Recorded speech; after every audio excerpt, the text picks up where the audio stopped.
Today we discover a story where a quiet life is shattered by an extraordinary secret. Samuel Washington, a humble hospital worker, loses his beloved wife Lorraine, only to find she's left behind not just memories, but a hidden fortune meant to change the world. Shock turns to courage as Samuel faces elite families, social prejudice, and the pressures surrounding his son's high-stakes wedding. In a breathtaking moment, dignity triumphs over wealth, reshaping relationships and forging an unforgettable legacy. Lorraine's fortune becomes a force for good, sparking a foundation that lifts children and unites communities. Grief gives way to hope as ordinary routines transform into lifelong impact, and one small family's love ripples through an entire city. Subscribe and hit like. Our powerful stories add years to your life. Join our Story Lovers Club and let us know in the comments, where are you listening from? Imagine you're building your dream house, brick by brick, in a world that tells you you're only ever meant to be someone's foundation builder, never the one living in the penthouse suite. That was me, a young black woman with stars in her eyes and ambition deep in her bones, convinced that if I did everything right, love would repay me in kindness. I didn't know then that sometimes life tears you down, not to break you, but to rebuild you into something unbreakable. This is not just a story of hard lessons and heartbreak. It's a roadmap, a lifeline for every woman who's ever been called too dark, too big, too small, or simply not enough. It's a love letter to the one listening in the dark, wondering if her light will ever shine again, and a war cry for sisters everywhere who need to know that their worth is not measured by who chooses them, but by how fiercely they reclaim themselves. So buckle in, because this is how I became the architect of my own happy ending. My name is Angela, and this is not just my story. It's a story for every woman who's ever had to learn to love herself when all the world handed her was scraps. Before we go further, can you do me a quick favor? Tap subscribe, hit like, and share your country in the comments. I want to know how far this story travels, and I hope it finds every woman who needs it. Let's rewind. When I met Charles, I was 23, fresh out of college, clutching a fashion design degree like it was a magic ticket, living in a shoebox Atlanta apartment packed with dreams and more fabric scraps than furniture. Charles, he was 25, tall, dark, with the kind of smile that made you feel like the only one in a noisy room. He was working in sales, and truly could have sold snow to a polar bear. The kind of man who made you believe every syrupy sweet word he said. We laughed over plates of fried chicken and collard greens on our first date at a tiny soul food spot, while he asked about my dreams like he actually intended to remember every answer. When I gushed about launching my own fashion line, bracing for the usual fashions too hard, he just grinned and said, "When you make it, I'll be able to say, I knew her before she was famous. Not if, when." Looking back, that was the first hint. This man was smooth with words, a little too smooth, maybe. Still, For 2 years, we dated and played house in our heads, talking about the future like it was already signed and sealed. He fit in so well at family gatherings, charming my parents, remembering my friends' names, joking just enough to feel like kin. He was the man everyone hoped would stay. "We'll have beautiful babies," he'd say during soft, secret moments, tracing circles on my skin as if our life together was destiny. We'd spin stories about the kids who'd have his smile and my wit, 2 boys and a girl, a house with a worn porch scented with Sunday dinners and laughter. I could practically touch that life, our babies tumbling in the grass, Charles hollering advice from the sidelines while I taught our daughter to sew. It was so real, I thought maybe I was manifesting it into existence. But the gap between fantasy and reality is sometimes a canyon, waiting for one wrong footstep. That day, I saw 2 pink lines on the pregnancy test. My heart leaped and plummeted in the same breath. Fear mingled with hope. Maybe this was our beginning. The real one. I spent 3 days obsessing over how to tell Charles, picturing every reveal. Should I wrap the test? Surprise him with dinner? Just blurt it out? In the end, I kept it simple. One night, cuddled on my worn couch, I looked him in the eyes and said, "Charles, I'm pregnant." The sitcom on TV kept laughing, but the air went dead. He looked at me like I'd told him the apartment was on fire, like pregnancy was a plot twist he hadn't signed up for. "Are you sure?" he finally croaked. "Yes, 3 different tests." He nodded, but instead of joy or even fear, his answer was flat. "Well, I guess we'll figure it out." Those words echoed in the space between us. Not "I'm so happy." Not "we're in this together." Just an uncertain, measured, "we'll figure it out." Looking back, I can almost hear the warning bells. Red flags the size of blankets, waving right in my face. But love makes you a magician of excuses. Maybe he was shocked. Maybe he needed time. Maybe. But when you build your dreams around someone, even their silence can be explained away by hope. The days after that conversation stretched endlessly. He was there, but less so. Like a shadow of himself, polite but absent, making small talk as if careful not to upset a fragile truce. Our old rhythm was gone. Goodbye kisses felt perfunctory, hollow. It was as if he was slipping through my fingers, and I was too scared to tighten my grip. I thought telling our families would make it real for him, solidify our togetherness. I invited my parents for dinner. "Nothing's wrong, Mama. Just come Saturday, please."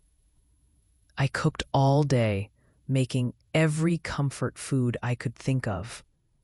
Arranged the small table like it was our first Christmas.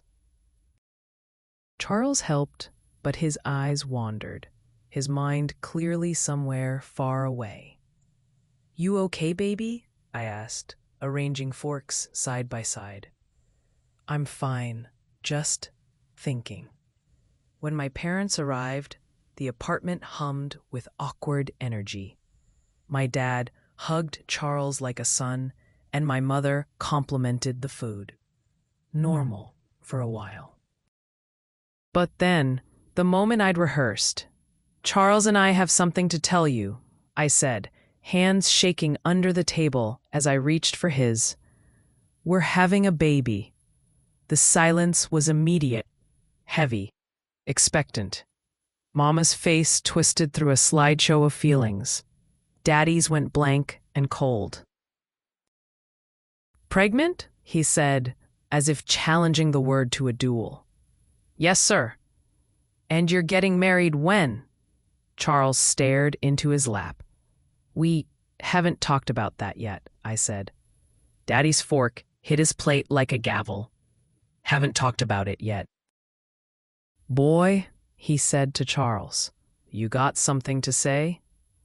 Charles stammered something about processing, and I sat there, feeling the two most important men in my life decide my future in a language thick with disappointment.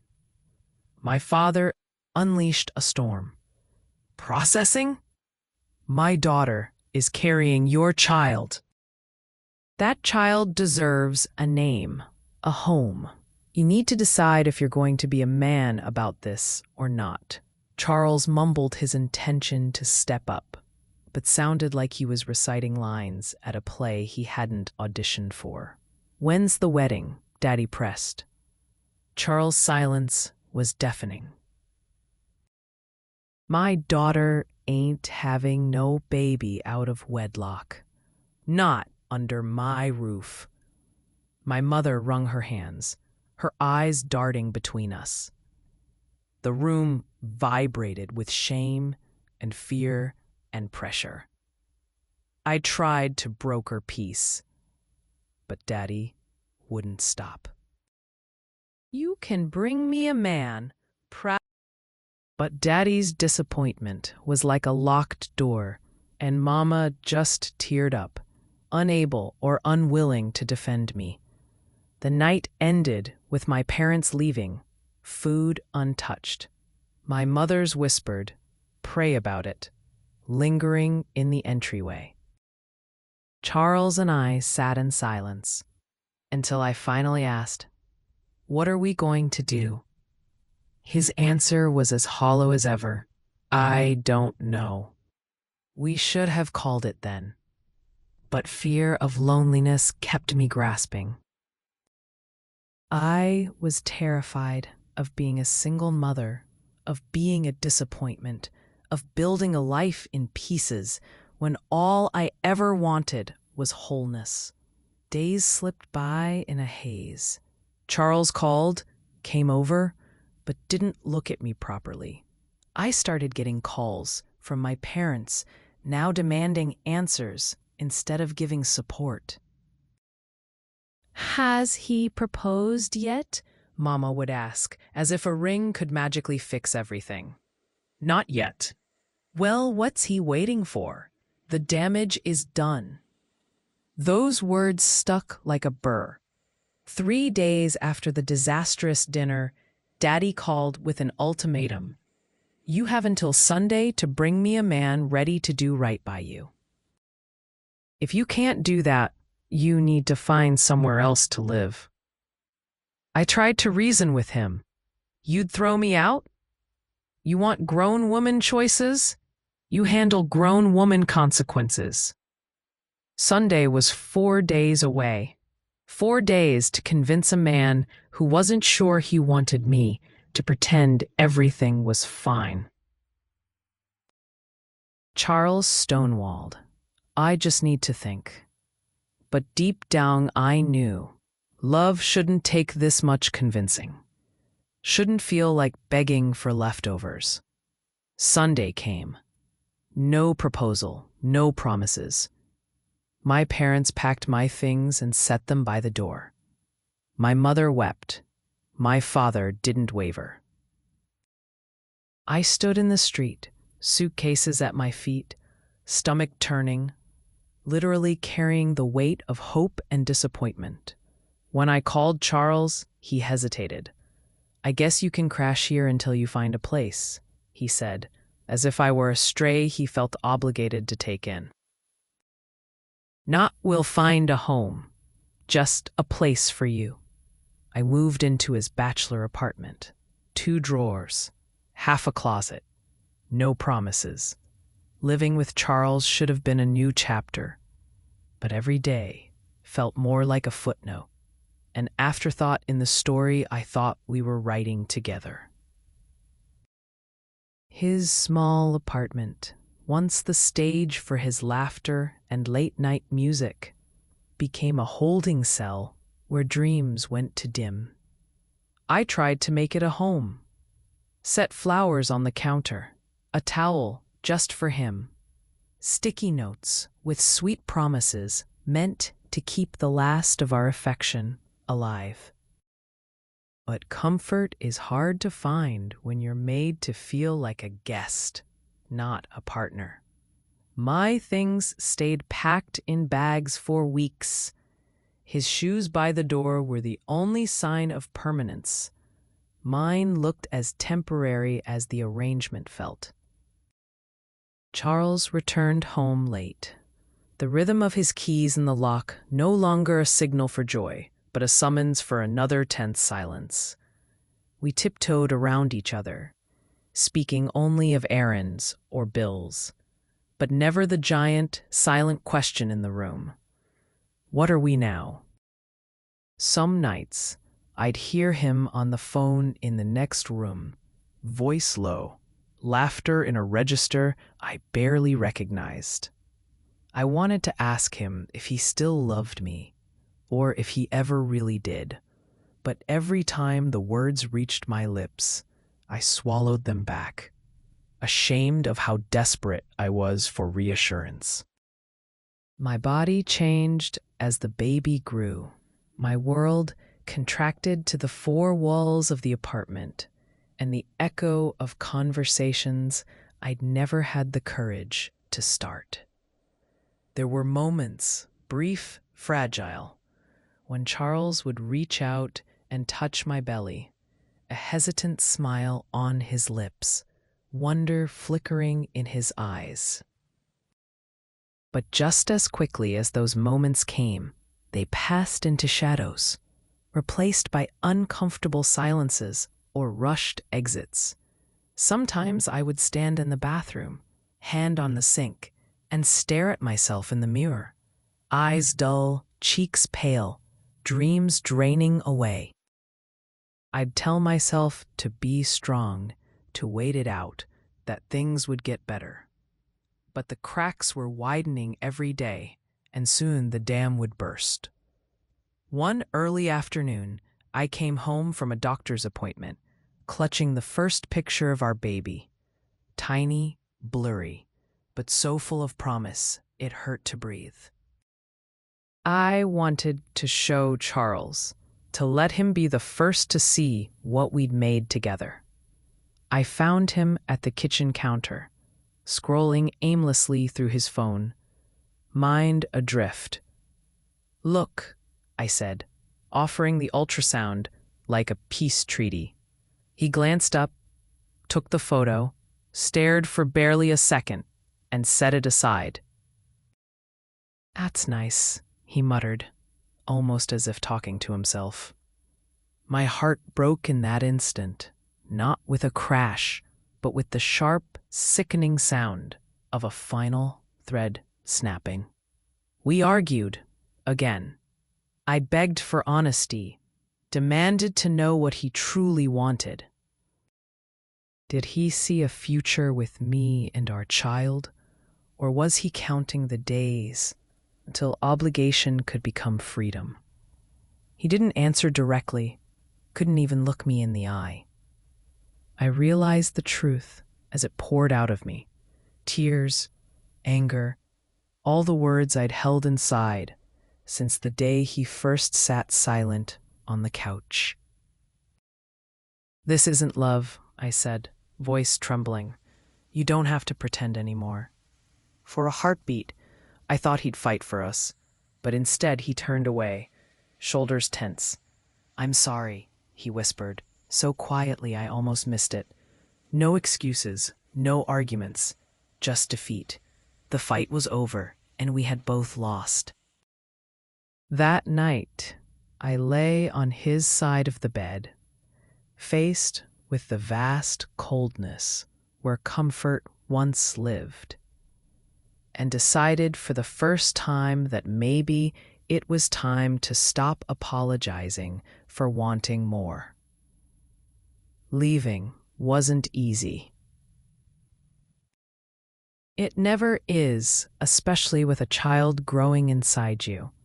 Each step away from the life you thought you wanted feels like a betrayal of hope. I packed slowly, folding dreams alongside outfits, tucking away old love notes and faded photographs into a single battered suitcase. Charles didn't stop me. He didn't help either. His silence was the answer I needed, a confirmation that he was as relieved as I was heartbroken. I moved in with my friend Tamika, someone who loved me without condition, without keeping score. The first night, she made us tea, drew a blanket over my legs, and let me cry. No judgment, just the comfort of friendship that refused to let shame take root. "Girl, you got this," she said. "Your life ain't over. It's just shifting gears." The relief was immediate. A weight off my chest, air returning to my lungs after months of tension. For the first time in months, I slept through the night, peace settling in where anxiety used to coil. Tamika helped me breathe again, helped me realize that my story wasn't ending. It was beginning anew, on my terms. I started therapy, sat in rooms full of laughter and confession, learning to understand that my value was not tied to a man's willingness to stay. My baby grew inside me, healthy and strong, a constant reminder that love could survive even the roughest soil. I began to love myself again, piece by fragile piece. The months that followed were a mosaic of struggle and surprising joy. I found a job as an assistant at a local boutique, stitching other people's dreams while quietly mending my own. Every paycheck felt like a line in the sand, proof that I could stand on my own. My belly grew round, a badge of honor, a promise to a future I was determined to make beautiful. My parents called, at first in anger, then in softening concern. Mama apologized for pushing so hard, for forgetting to listen instead of just lecturing. Daddy took longer to come around, pride slow to yield to forgiveness. But after my baby shower, he hugged me tight, holding back tears. "You're stronger than I ever was, Angie," he whispered. I forgave them. They were learning too. As my due date neared, Charles reached out tentatively, asking if he could be part of the baby's life. The hurt hadn't fully faded, but I agreed. My child deserved a father, even if my heart knew we were better apart. Boundaries were set, new relationships negotiated, all for the sake of something bigger than both our wounds. With Tamika's help and the support of a growing tribe of friends who understood the currency of grace, I rebuilt my confidence. I learned to cherish my own company, find beauty in being enough for myself and my child. The future I thought I lost had been waiting for me to claim it all along. When my daughter, my beautiful, wild-eyed miracle, was born, the world changed again. I held her sobbing, both of us wailing with the shock and beauty of new life. All the pain, the loneliness, the nights spent second-guessing, evaporated in a single moment of perfect, impossible love. I named her Hope. Hope had her father's lashes and my smile, but she was all her own, a force of nature, a daily lesson in resilience and forgiveness. Charles visited, slow at first, then more steady, learning how to be the father he'd failed to be the partner. We found our rhythm as co-parents, awkward, sometimes messy, always for her. Hope taught me to trust myself, the future, the possibility of joy where I least expected it. I started taking night classes, determined to relaunch my fashion dreams, fueled by the knowledge that I'd already survived the hardest chapters. Lessons bloom. Tamika became godmother. My parents doted, and even Charles, in his imperfect way, showed up for our little girl. Sometimes, at night, I'd look out my window, Hope snuffling quietly in her sleep, and realize that the foundation I was forced to build on my own was stronger, safer, and more honest than any castle made of lies. I wasn't broken, I was reborn. And that, more than anything, was my happy ending. With Hope nestled safely in my arms, I began to understand just how many silent witnesses there were to my journey. Friends from college, old classmates, even distant cousins started reaching out. Women who had seen the Facebook updates, the changing relationship status, the baby pictures.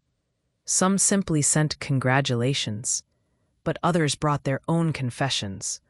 Similar heartbreaks, hard choices, the sting of familial shame. What surprised me most was how sharing my struggle had ignited a kind of quiet courage among women I barely knew. One messaged at midnight to say she'd finally left a boyfriend who thought love meant keeping score. Another confessed that, for the first time, she saw her own worth reflected in someone else's story, and dared to hope that maybe, just maybe, she didn't have to settle for less. These stories came in ripples, some gentle, some tidal, but all with the same message. Sometimes what breaks you, if you let it, becomes the thing that sets someone else free.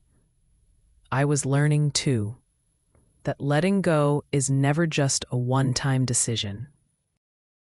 Healing is not a straight road.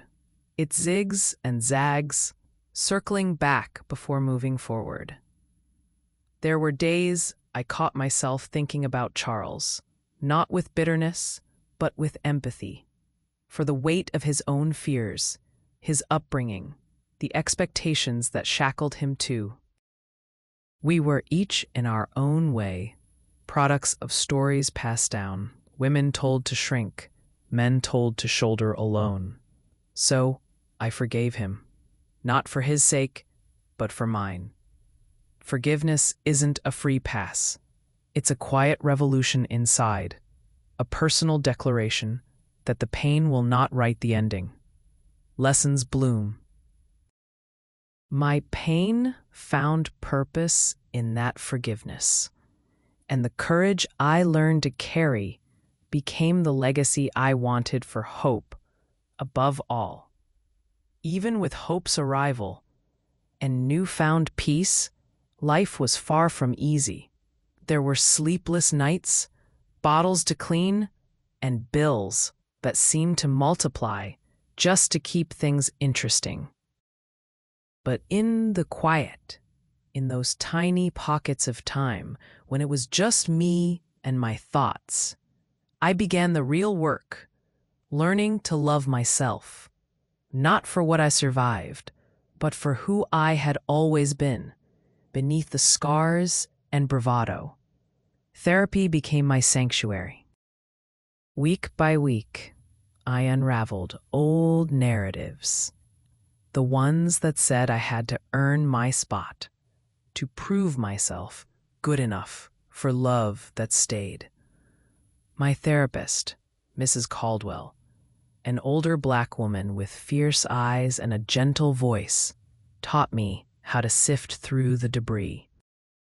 "You are not the sum of what men can or cannot give you," she'd say.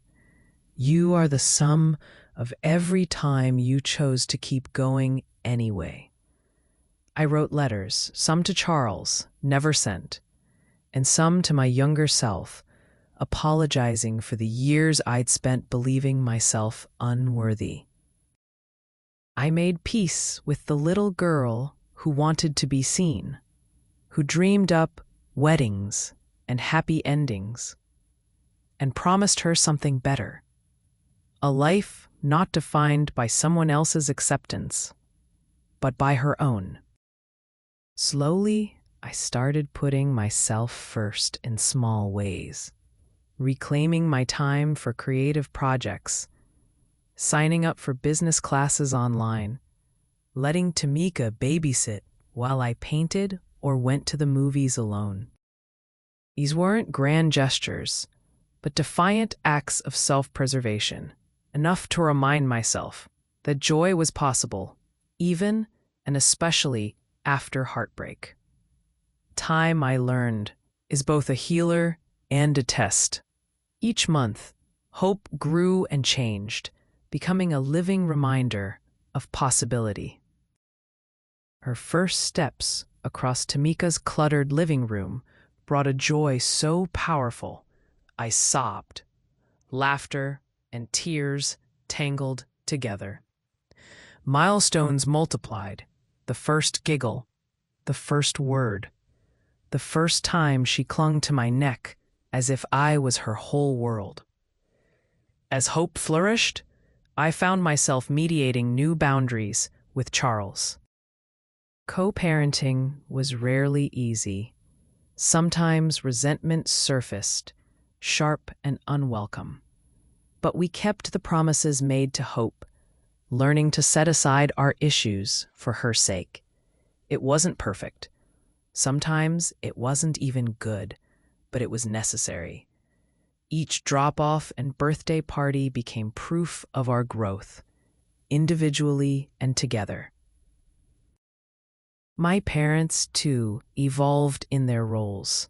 Mama emerged as Hope's fiercest advocate, doting on her with all the love she'd once withheld from me in moments of disappointment. Daddy transformed from stern judge to doting grandfather, teaching Hope to tie shoelaces and telling her stories from his childhood in Alabama. Their home became our haven, a place where forgiveness softened old wounds and new memories could take root. I watched the same people who once judged me for not fitting the mold become the architects of a new family dynamic, one built on acceptance and second chances. We created traditions, Sunday dinners, story nights, day trips to the park. Each small ritual was a brick in the bridge between my painful past and a hopeful future for us all.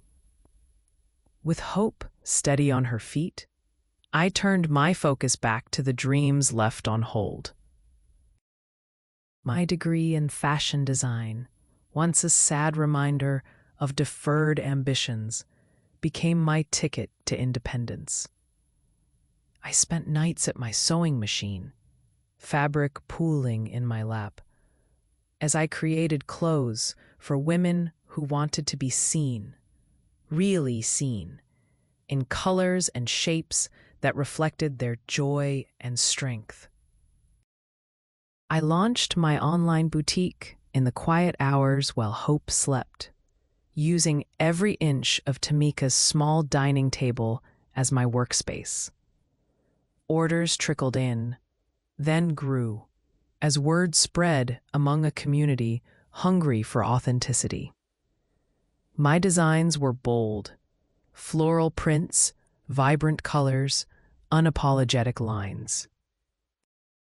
Each piece was my love letter to women who had weathered storms, a way of saying, "You are worthy of beauty, no matter where you've been. Balancing motherhood and entrepreneurship was a juggling act. There were days when exhaustion threatened to drag me under, and nights when the only thing keeping me going was a stubborn, unkillable hope. But every sale, every happy customer, every message from a woman who felt powerful in my clothes filled the cracks in my self-esteem. I was no longer building castles for someone else to inherit. I was constructing my own, one stitch at a time. Hope watched me work, her tiny hands trailing over fabric scraps, her laughter ringing out even on the hardest days. She was learning, too, not just how to persevere, but how to believe in her own magic, her own right to take up space in a world that sometimes felt too small. Success, even humble, drew women into my circle, the way light draws the morning. My boutique became more than a business. It was a gathering place, real and virtual, for women with similar stories. I hosted sister circles every month, both online and in person, at Tamika's now crowded apartment. Women brought their laughter, their pain, their dreams. Some came for style advice, others for the safety of shared experience. We became a tribe, a living, breathing testament to the fact that broken hearts could become stronger in good company. We shared job leads, childcare tips, recipes, memories of lost loves, and visions of futures not yet written. I watched friendships blossom between single mothers, widows, even women bravely working to repair marriages they'd once believed hopeless. Through every conversation, every embrace, I felt the truth solidify in me. None of us had to do this alone. My social media filled with messages, some from women continents away, thanking me for sharing, for proving that vulnerability can be power. The story that began with a loss was now a beacon for others, a torch passed hand to hand, lighting up dark places. My identity, once tied so tightly to loss and regret, grew into something luminous. I found deep pride in being Hope's mother, Tamika's friend, my parents' daughter, but also in being Angela, a woman finally, fiercely, in the business of loving herself. Every day, as I woke to sunlight pouring through the curtains and Hope's small voice calling for her morning hug, I realized more and more how my life had transformed from within. What had begun as a story of loss and exile, a tale written in the margins of someone else's decisions, had become my own symphony, louder, bolder, and entirely mine. The experience of starting over did not erase the scars, but it did teach me resilience, that softly stubborn bone that bends but does not break. Through the rhythm of our new days, I marveled at my own strength. Simple acts, walking Hope to preschool, negotiating new contracts for my boutique, building a routine out of the chaos, became victories. Lessons bloom. Each morning, I set intentions for myself and my daughter, whispering softly while she brushed her teeth.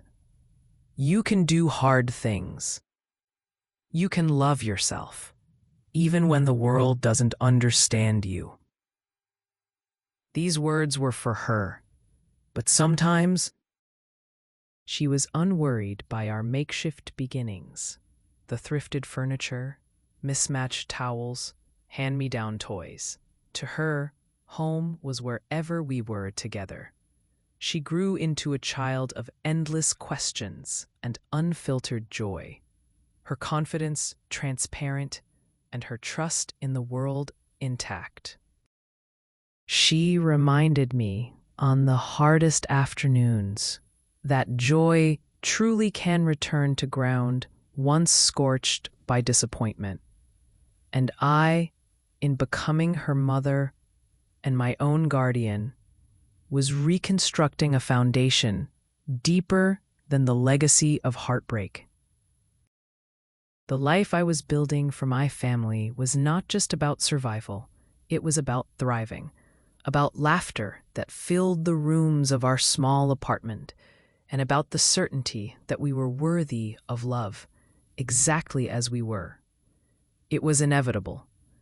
Life has a way of bringing unfinished business back to your door.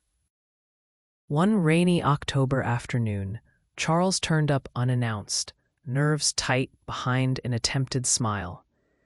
He was dressed in his best, clearly wanting to make an impression, and held a box of toys that seemed too bright for such a gray sky. He stood on the threshold, awkward and hesitant, asking if he could talk. I hesitated, heart pounding not out of longing, but out of old memories surging up. Still, I let him in. We sat across from each other, hope playing at our feet, oblivious to the gravity of the scene. Charles started slowly. He apologized, not the shallow, hurried kind he'd offered before, but an honest, trembling apology.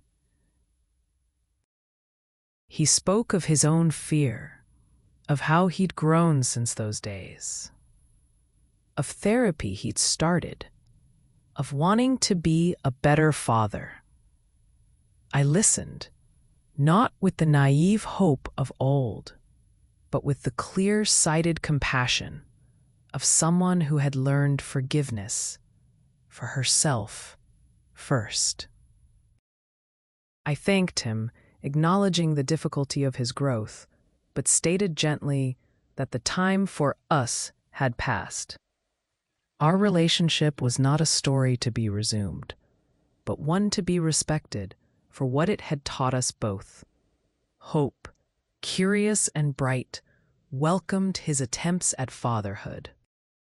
She decorated his shoes with stickers, giggled at his silly voices, and drew him pictures of our little family as she saw it, imperfect, but still precious.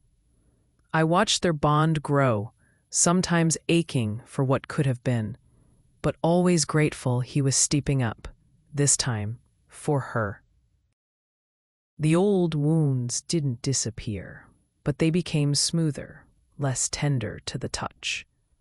Through Charles's genuine efforts, I saw that healing doesn't always lead to restoration, but it does open doors, ones that allow light in where darkness used to dwell.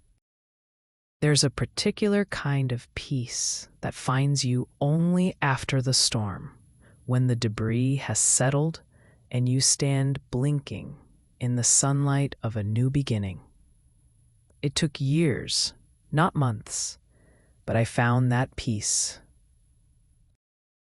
Friends would sometimes marvel at my optimism, as if they couldn't quite understand how someone so battered by disappointment could still believe in warmth and joy. I told them the secret isn't denying pain, but embracing it, letting it be a teacher instead of a jailer. I celebrated milestones, both big and small. Hope's first day of school, my boutique's 3rd anniversary, the first holiday spent in a home that belonged to us. I threw dinner parties for my friends, inviting women who had helped save me, or whom I had guided to safe ground in their own storms. Laughter became our favorite soundtrack.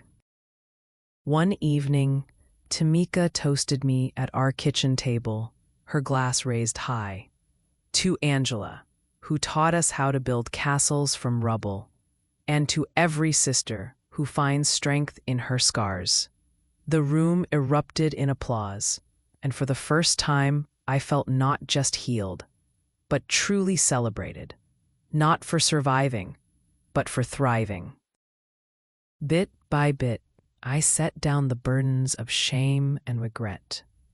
I let myself feel proud, allowed joy to fill the rooms that sorrow had once haunted. My heart, once so focused on finding validation in someone else's eyes, began to trust its own reflection, to believe in a future of its own design. If you're listening now, dear sister, and you see yourself in my story, I want you to know this: you are not alone. There will always be voices, sometimes in your own family, sometimes from the person you love, telling you that your worth is conditional, based on what you can endure or what you can forgive. But your worth is not up for negotiation, no matter how lost you feel, no matter who walks away or fails to rise to the moment. Your story is still yours to write. You are beautiful in every chapter, even when the plot twists bring tears. Your vulnerability can become the bedrock of someone else's survival, just as mine did when I finally shared my real, messy truth. It's okay to want love, to build dreams with someone, to hope for forever.